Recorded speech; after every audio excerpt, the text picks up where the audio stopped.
Dear audience, আসসালামু আলাইকুম রহমতুল্লাহ বরাকাতুহু। আমি তানজির হোসেন রনি। তো ফিটনেসের পক্ষ থেকে আপনাদের সবাইকে স্বাগতম। আর যারা আমার চ্যানেলে নতুন তারা চ্যানেলটা সাবস্ক্রাইব করবেন এবং শেয়ার করে দেবেন। আর একটা ইম্পর্টেন্ট বিষয় নিয়ে আজকে কথা বলতে চাচ্ছি। তো জিম সবাই করে, ব্যায়াম সবাই করে। তো আজকাল আমি দেখেছি যে সম্প্রতি অনেক মানুষের পেট বেড়ে যাচ্ছে বা পেট বাগানে সবাই কিন্তু বিভিন্ন ধরনের ভিডিও বানাচ্ছে এবং কেউ ব্যায়াম দেখাচ্ছে, এই করছে, শেখাচ্ছে। দেখেন, আপনারা এক সেটে এভাবে শুধু যদি পেটের ব্যায়াম করেন সেক্ষেত্রে কিন্তু আপনার পেটে কিছু মাসেল হবে, কিন্তু আপনার পেটের চর্বি কখনো কমবে না, আপনার শরীর থেকে চর্বি বার্ন হবে না।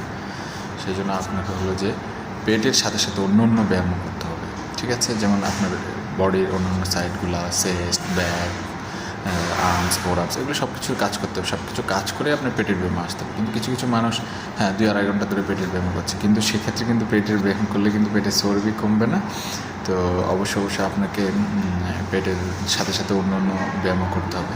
প্রথম অন্য ব্যায়াম শুরু করে তারপর পেটের ব্যায়াম শুরু করতে হবে। ওকে, আল্লাহ হাফেজ, আসসালামু আলাইকুম রহমতুল্লাহ বরকাতুহু। দেখা হবে পরের নতুন অন্য কোনো ভিডিওতে। আর যারা আমার চ্যানেলে, আরও একবার রিকোয়েস্ট আপনাদের কাছে, যারা নতুন তারা অবশ্যই আমার চ্যানেলটাকে সাবস্ক্রাইব করবেন এবং বেল আইকন বাজিয়ে আমার পাশে থাকার চেষ্টা করবেন। ইনশাল্লাহ আপনাদেরকে আরও নতুন টিপস দেবো। আজ এ পর্যন্ত।